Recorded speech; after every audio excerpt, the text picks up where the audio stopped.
En el nombre del Padre, del Hijo y del Espíritu Santo. Amén. Ven Espíritu Santo, y llena los corazones de tus fieles, y enciende en ellos el fuego de tu amor. Envía tu Espíritu Creador, y se renovará la faz de la tierra. Estamos estudiando el Catecismo de la Iglesia Católica, su primera parte, la profesión de la fe, segunda sesión, la profesión de la fe cristiana, capítulo 3, creo en el Espíritu Santo, artículo 9, creo en la Santa Iglesia Católica, párrafo 4, los fieles de Cristo, jerarquía, laicos, vida consagrada. Estamos en el tercer apartado de este párrafo, donde el Catecismo dedica 20 números al estudio del tema que tiene como título La vida consagrada. El día de hoy vamos a profundizar en los números 922 al 924 con el tema Las vírgenes y viudas consagradas. Número 922 del Catecismo de la Iglesia Católica dice: desde los tiempos apostólicos, vírgenes y viudas cristianas, llamadas por el Señor para consagrarse a Él enteramente, con la libertad mayor de corazón, de cuerpo y de espíritu, han tomado la decisión aprobada por la Iglesia de vivir en estado de virginidad o de castidad perpetua a causa del reino de los cielos. Número precioso que nos enmarca esta catequesis del día de hoy. Fijémonos cómo en los números anteriores que hemos estudiado del catecismo se hablaba de que la vida consagrada no pertenece propiamente a la estructura inicial del cristianismo, que surgió más tarde, y decíamos que más o menos formalmente se había establecido más o menos por el siglo IV, cuando la Iglesia da forma, ¿no? Y se le da un reconocimiento formal. Pero en este número hay una cosa muy particular que dice: ya desde los tiempos apostólicos. En la vida de la Iglesia, la vida va por delante de lo que después vamos a llamar la formalidad. Es decir, había personas desde el primer instante viviendo estos estilos de vida que siglos después se va a formalizar dentro de una norma, dentro de una regla, dentro de un estilo propio. Pero la vocación era recibida y se iba desarrollando poco a poco, pero desde el inicio, ¿no? ¿Esto qué demuestra? Demuestra que el Espíritu Santo es el que va alentando los carismas de la Iglesia. Esos carismas y esas formas de vivir en la Iglesia no son fruto del derecho canónico, de la norma o de la formalidad que la Iglesia como institución dio en un momento determinado, sino que son fruto del Espíritu Santo que los va suscitando poco a poco, y que después la Iglesia va a ser la encargada de reconocer y de tutelar. Por eso es tiempo después donde esto vamos a reconocerlo formalmente. Por tanto, queridos amigos, hay que reconocer que en los tiempos apostólicos no existía una vida consagrada tal como la conocemos hoy, formalmente reconocida y tutelada por la Iglesia, pero sí el llamado. En los primeros momentos de la Iglesia, vírgenes cristianas llamadas por el Señor vivieron consagradas a Él, aunque faltara esa dimensión pública de la consagración ante el obispo, con unos votos, etcétera, etcétera, como se hace hoy. Vírgenes cristianas llamadas por el Señor vivieron consagradas a Él desde el primer momento del cristianismo. Hay dos textos donde se habla de la diferencia entre dos vocaciones, entre la vocación matrimonial y entre la vocación de la soltería. Primer texto, Primera de Corintios 7, 33, 36. El casado se preocupa de las cosas del mundo, de cómo agradar a su mujer. Está por tanto dividido. La mujer no casada, lo mismo que la doncella, se preocupa de las cosas del Señor, de ser santa en el cuerpo y en el espíritu. Mas la casada se preocupa de las cosas del mundo, de cómo agradar a su marido. Os digo esto para vuestro provecho, no para tenderos un lazo, sino para moveros a lo más digno y al trato asiduo con el Señor sin división. Pero si alguno teme faltar a la convivencia respecto a su novia por estar en la flor de la edad y conviene actuar en consecuencia, haga lo que quiera, no peque, cásense. Se hace referencia en este precioso texto de la carta a los Corintios, tener el corazón dividido. Por ejemplo, unos novios, donde una jovencita le pregunta a su novio, ¿me quieres? El joven le contesta que sí, pero que también quiere a su mamá, que también quiere a su papá, que también quiere a sus hermanos. Es decir, hay una parte del corazón que es divisible y hay una parte del corazón que es indivisible. Y esa parte indivisible solo puede ser entregado a una persona. En esa pregunta que hace la jovencita a ese joven, su novio, sobre si le quiere, están hablando de esa parte del corazón que no se puede dividir, la que le corresponde a. Esto es lo que configura nuestra vocación. Porque en el caso del matrimonio, esa parte del corazón se entrega al esposo o a la esposa en el sacramento. Y en la vida consagrada, esa parte indivisible del corazón se le entrega a Jesucristo. Esto no lo podemos olvidar. Segundo texto, Mateo 19, 10, 12. Dícenle sus discípulos, si tal es la condición del hombre respecto de su mujer, no trae cuenta casarse.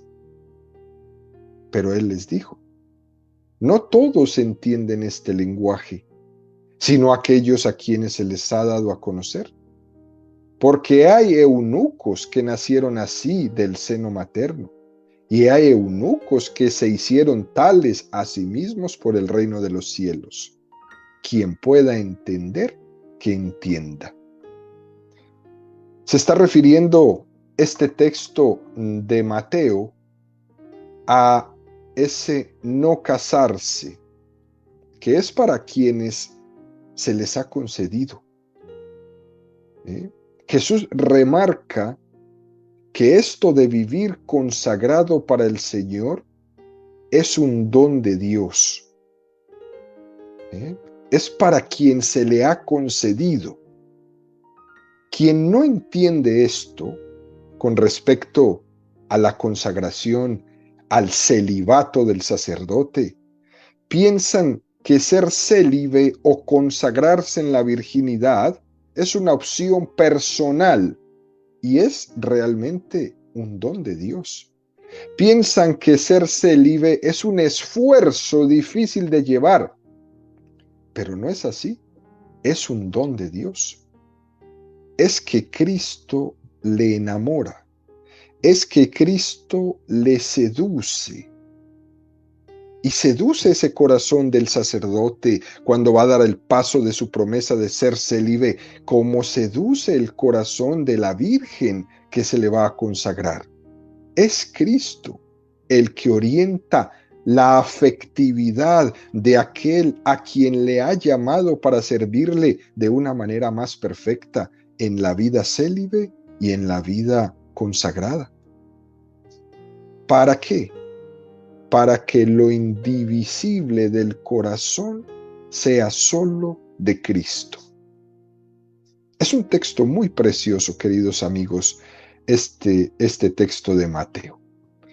Dice también que puede ocurrir que haya solterías que tengan motivos coyunturales, pero otros eligen no casarse por causa del reino de los cielos. Y este no casarse por causa del reino de los cielos, esto sería el fundamento evangélico de la vida consagrada. ¿Por qué no te casas? Por amor al reino de los cielos. Esto es muy importante, pero hay que poner mucho cuidado. Ese eligen no quiere decir que sea una opción o una iniciativa propia. La iniciativa está en Jesucristo, que es el que le llama a ese estilo de vida. Por eso hablamos de un gran don, de una vocación. Dicho esto, entendido esto, queridos amigos, sobre este gran don, de esta vocación de las vírgenes consagradas para toda la iglesia, es que ellas nos van a reflejar la vocación esponsal que tenemos todos con Jesucristo. Las vírgenes consagradas nos están recordando que Jesús ha querido manifestarse a nosotros como el novio, que Jesús es el novio de las bodas de Caná, que se casa con la humanidad, que somos cada uno de nosotros las novias. Fíjense, queridos amigos, que entre muchas formas en las que Jesús ha querido manifestar su amor, nos presenta el amor de Jesús de amistad, cuando dice, vosotros sois mis amigos si hacéis lo que yo os mando. Pero también nos presenta el amor de filiación cuando nos dice, Dios es nuestro Padre. Y la clave en el Evangelio va a ser el amor de esponsalidad. Nosotros vamos a ser la esposa de Cristo. Él se va a casar con nosotros. Y las vírgenes consagradas la van a hacer en la mayor plenitud. Mateo 4:19. Entonces se acercaron los discípulos de Juan y le dicen, ¿por qué nosotros y los fariseos ayunamos y tus discípulos no ayunan? Jesús les dijo, ¿pueden acaso los invitados a la boda ponerse triste mientras el novio está con ellos?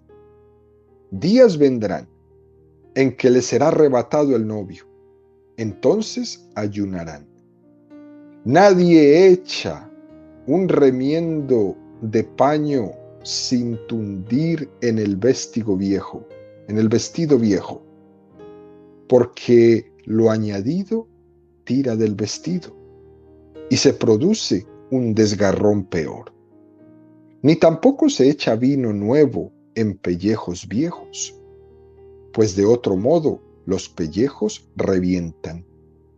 El vino se derrama y los pellejos se echan a perder, sino que el vino nuevo se echa en pellejos nuevos, y así ambos se conservan. Esto del ayuno, Jesús dice que cuando el novio sea arrebatado, se refiere a la muerte, a la resurrección y a la ascensión al cielo.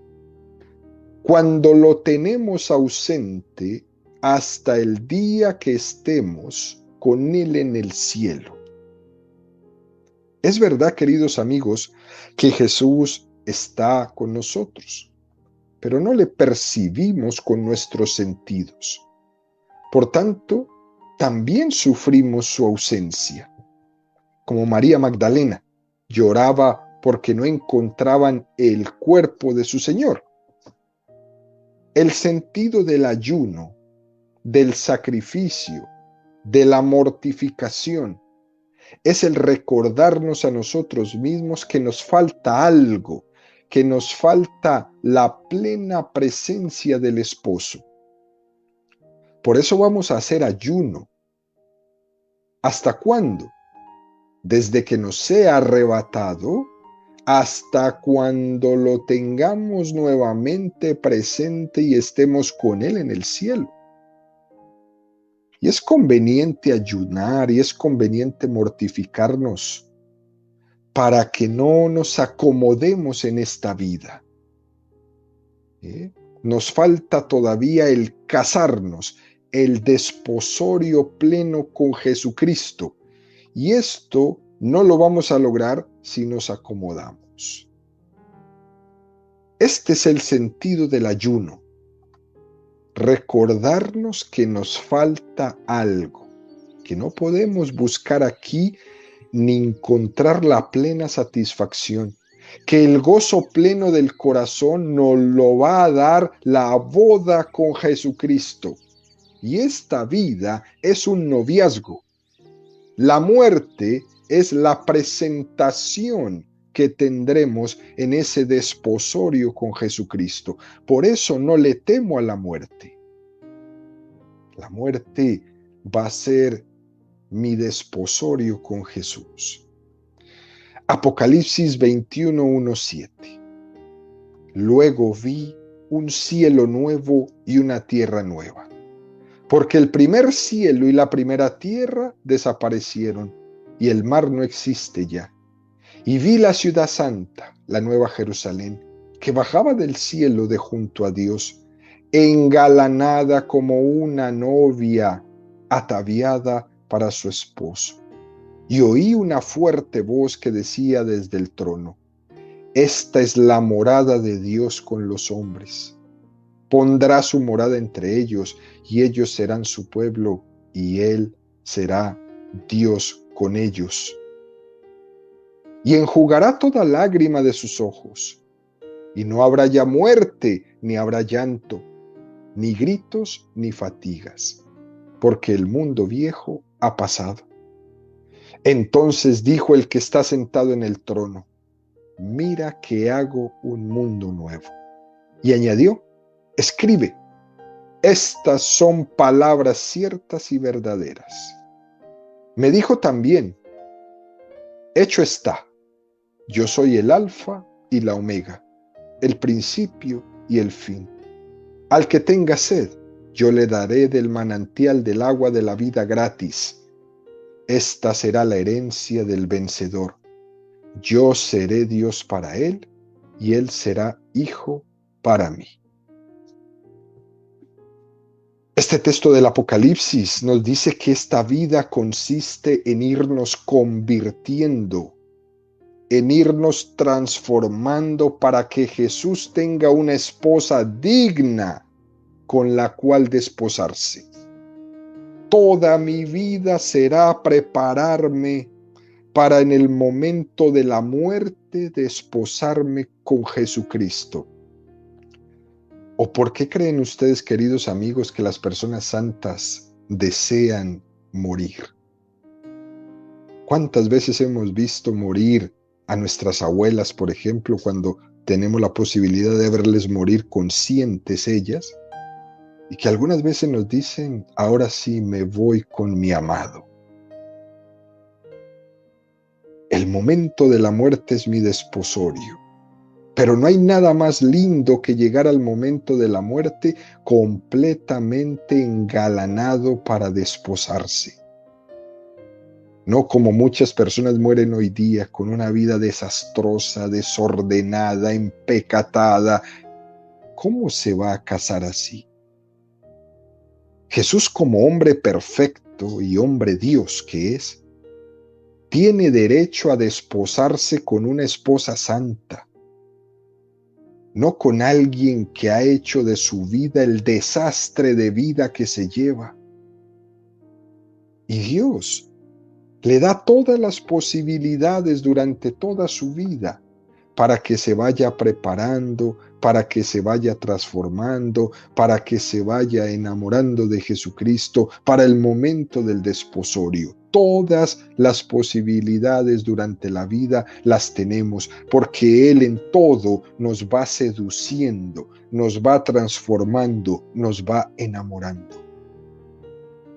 Esto, queridos amigos, es lo que nos recuerdan las vírgenes consagradas. precisamente esto. Ellas nos recuerdan que esta vida es un hermosearse, santificarse, prepararse para el encuentro con el esposo. A vino nuevo, odres nuevos. Y quiero llegar al último momento de mi vida lo mejor preparado para esa boda. En la exhortación apostólica que hemos hablado durante todas estas semanas del Papa Juan Pablo II, Vita Consecrata, a lo largo de la Iglesia en su historia, el Espíritu Santo ha enriquecido con múltiples carismas a la hora de reflejar la práctica de los consejos evangélicos, como vimos, por ejemplo, cuando hablábamos de los ermitaños, de los anacoretas, de los estilitas. Ahora vemos las consagradas, con un carisma específico que también nos refleja la riqueza de Dios. Es tan pleno Dios que ninguna vocación es capaz de agotar su infinitud, y por eso es que vemos tantas. Y fijémonos cómo el Papa Juan Pablo II, en el número 34 de esta exhortación apostólica, dice: aunque esa dimensión esponsal, todos tenemos que participar de ella, es sobre todo la mujer la que se ve singularmente reflejada como descubriendo la índole especial de su relación con el Señor. Es decir, que la feminidad tiene una especial sensibilidad para vivir esa esponsalidad. Y además dice el Santo Padre: a este respecto es sugestiva la página del Nuevo Testamento que presenta a María con los apóstoles en el cenáculo, en espera orante del Espíritu Santo. Hechos 1:14. Y el Papa dice: vamos a resaltar que el día en que se constituía la Iglesia, con la venida del Espíritu Santo en Pentecostés, María estaba en el medio.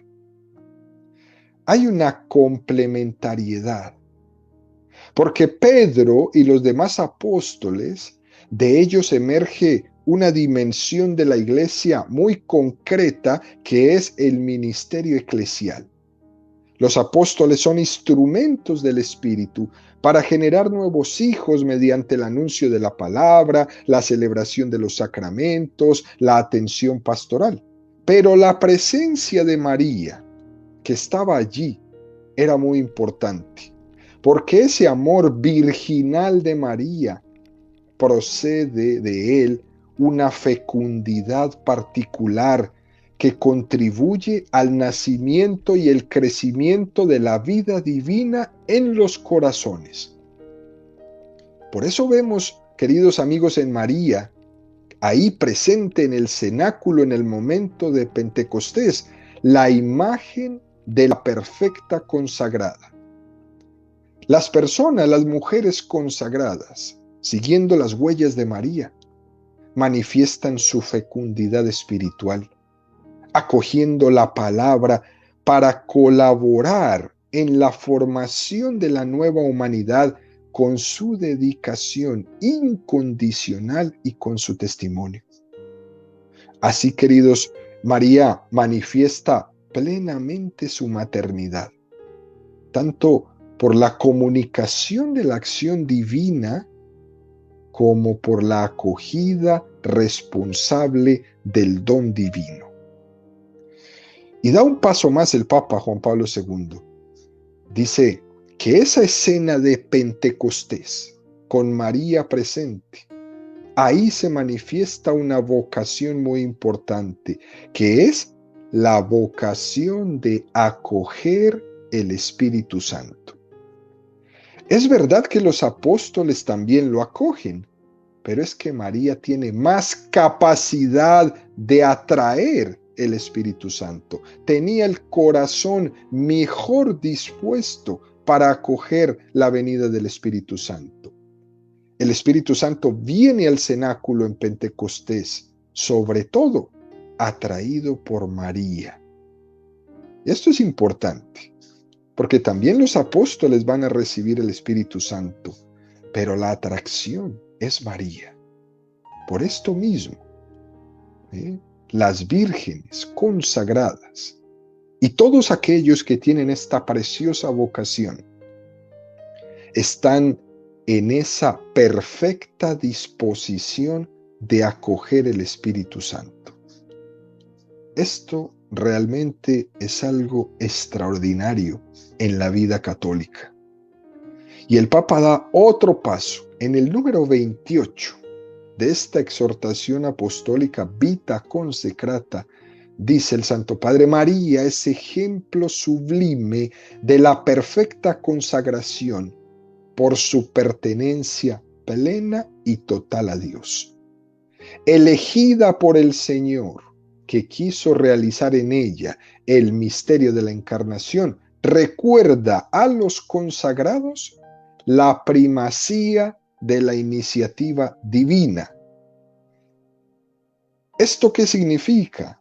Significa que va a ser una respuesta muy hermosa a aquello que dice Jesús.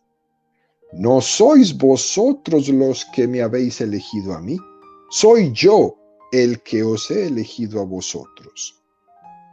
En la Virgen encontramos la nueva maternidad dada a María en el Calvario como un don especial para todas las vírgenes consagradas, que son capaces de conjugar tres vocaciones en una. Son vírgenes, son esposas de Cristo, son madres, porque de Cristo reciben una maternidad al pie de la cruz, cuando Jesús dice: he ahí a tu hijo. Dicho esto, el catecismo nos lleva al número 923, que dice, formulando el propósito santo de seguir más de cerca a Cristo, son consagradas a Dios por el obispo diocesano, según el rito litúrgico aprobado. Celebran desposorios místicos con Jesucristo, Hijo de Dios, y se entregan al servicio de la Iglesia. Por medio de este rito solemne, la Virgen es constituida en persona consagrada, como signo trascendente del amor de la Iglesia hacia Cristo, imagen escatológica de esta esposa del cielo y de la vida futura. Y el número 924 lo complementa: semejante a otras formas de vida consagrada, el orden de las vírgenes sitúa a la mujer que vive en el mundo o a la monja en el ejercicio de la oración, de la penitencia, del servicio a los hermanos y del trabajo apostólico, según el estado y los carismas respectivos ofrecidos a cada una. Las vírgenes consagradas pueden asociarse para guardar su propósito con mayor fidelidad. Es decir, las vírgenes pueden asociarse o pueden vivir su consagración personalmente, pero efectuando públicamente la consagración ante el obispo. Pueden las vírgenes llevar un tipo de trabajo que la Iglesia les encomiende, o pueden estar insertas en el mundo. Lo pueden hacer en ambos. El aspecto de la vida de comunidad no está tan desarrollado, por así decir, en las vírgenes consagradas. Pero lo que se remarca en ellas es esa esponsalidad directa con Jesucristo. Hay que decir, queridos amigos, que la existencia de estas vocaciones, sin duda alguna, remarca la dignidad y el papel de la mujer en la vida de la Iglesia tremendamente. De hecho, Juan Pablo II, en la exhortación apostólica Vita Consacrata, lo dice: La mujer consagrada, a partir de su experiencia de iglesia y de mujer en la iglesia, puede contribuir a eliminar ciertas visiones unilaterales que no se ajustan al pleno reconocimiento de su dignidad, de su aportación específica a la vida y a la acción pastoral y misionera de la iglesia. Es decir, que la iglesia no es solo de curas, no es solo de hombres, que también las mujeres tienen una participación enorme como mujer en la iglesia. Y fíjese, todo lo que dice aquí pueden aportar específicamente a la acción pastoral y misionera de la iglesia. Por ello es legítimo que la mujer consagrada aspire a ver reconocida claramente su identidad, su capacidad, su misión, su responsabilidad, tanto en la conciencia eclesial como en la vida cotidiana, en las dos. Claro que las mujeres pueden participar en la vida de la iglesia. Y el Santo Padre insiste que la existencia de estas vocaciones puede y debe subrayar el papel de la mujer en la vida de la iglesia. Esto, queridos amigos, hay que decirlo siempre y hay que decirlo sin miedo. El respeto del carisma propio de cada uno.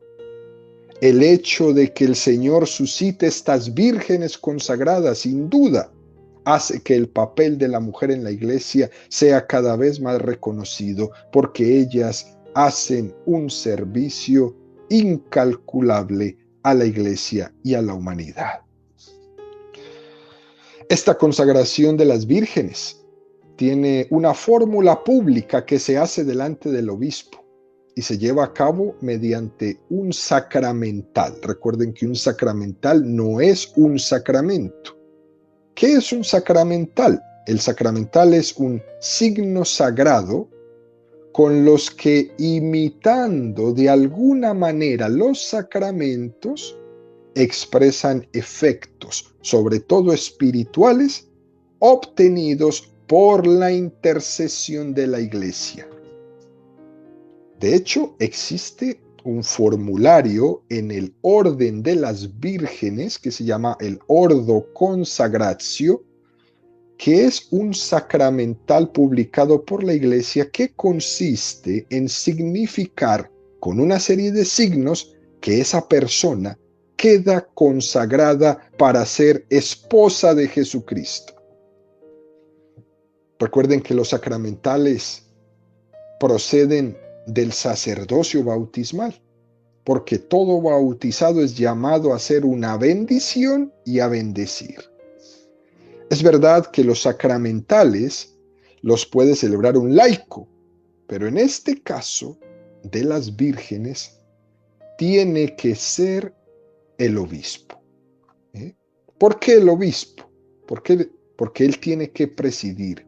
Porque el obispo es la imagen de Cristo esposo con la que esa virgen se va a consagrar, se va a desposar. Y entonces tiene que ser el obispo. Vamos a concluir con la preciosa oración solemne que hacen las vírgenes cuando se consagran ante el obispo para casarse con Jesucristo. Dice la oración: Oh Dios, que moras complacido en los cuerpos castos y amas con predilección las almas vírgenes. Oh Dios, que en tu Hijo, por quien fue todo hecho, has restaurado la naturaleza humana dañada en nuestros primeros padres por fraude del maligno. Tú no solo has devuelto al hombre la santidad original, sino que lo llevas a experimentar ya en esta vida los dones reservados para el mundo futuro. Y así haces a quienes viven aún en la tierra semejantes a los ángeles del cielo. Mira, Señor, a estas hijas tuyas, que poniendo en tus manos su deseo de continencia, te ofrecen aquella virginidad que tú mismo les hiciste desear. ¿Cómo, Señor, un alma que vive aún en carne mortal, podría dominar las leyes de la naturaleza, limitar la libertad de escoger lo que es lícito, elegir una vida no común y vencer los estímulos de la edad, si tú, Señor, no enciendes en ella el amor a la virginidad? Si tú no le alientas continuamente este deseo y no la fortaleces en su propósito? Pero tú, Señor, al derramar tu gracia sobre todos los pueblos, suscitaste entre todas las naciones herederos del Nuevo Testamento, innumerables como las estrellas del cielo. Entre los dones que concediste a tus hijos, nacidos no de la sangre ni del amor carnal, sino de tu espíritu, quisiste otorgar a algunos el don de la virginidad.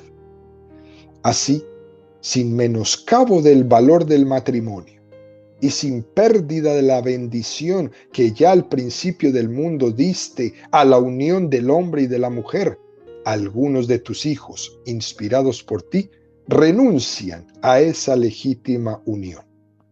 Y sin embargo, apetecen lo que el matrimonio significa. No imitan lo que en las nupcias se realiza, pero aman lo que en ellas se prefigura. La virginidad ha reconocido a su autor y, aspirando a la integridad angélica, se entrega al tálamo y al amor de aquel que es el mismo modo hijo y esposo de la virginidad.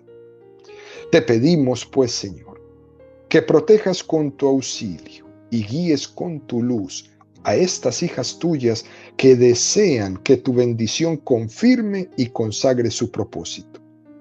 Líbralas del antiguo enemigo, más sutil en sus engaños con aquellas que tienen aspiraciones más altas. Que no las sorprenda nunca adormecidas para empañar el brillo de su perfecta castidad, no sea que arrebate de estas vírgenes aquello que honra a la mujer casada. Que brille en ellas, Señor, el don de tu espíritu, una modestia prudente, una afabilidad juiciosa, una dulzura grave, una libertad casta, que sean fervientes en el amor y nada amen fuera de ti. Que sean dignas de alabanza, pero no busquen ser alabadas. Que te glorifiquen, Señor, por la santidad de su cuerpo y por la pureza de su espíritu, que por amor te teman y con amor te sirvan. Que tú seas su honor, su gozo, su deseo. Encuentren en ti descanso en la aflicción, consejo en la duda, fuerza en la debilidad, paciencia en la tribulación, abundancia en la pobreza, alimento en el ayuno, remedio en la enfermedad. Que en ti, Señor, lo encuentren todo y sepan preferirte sobre todas las cosas. Por Jesucristo nuestro Señor. Amén.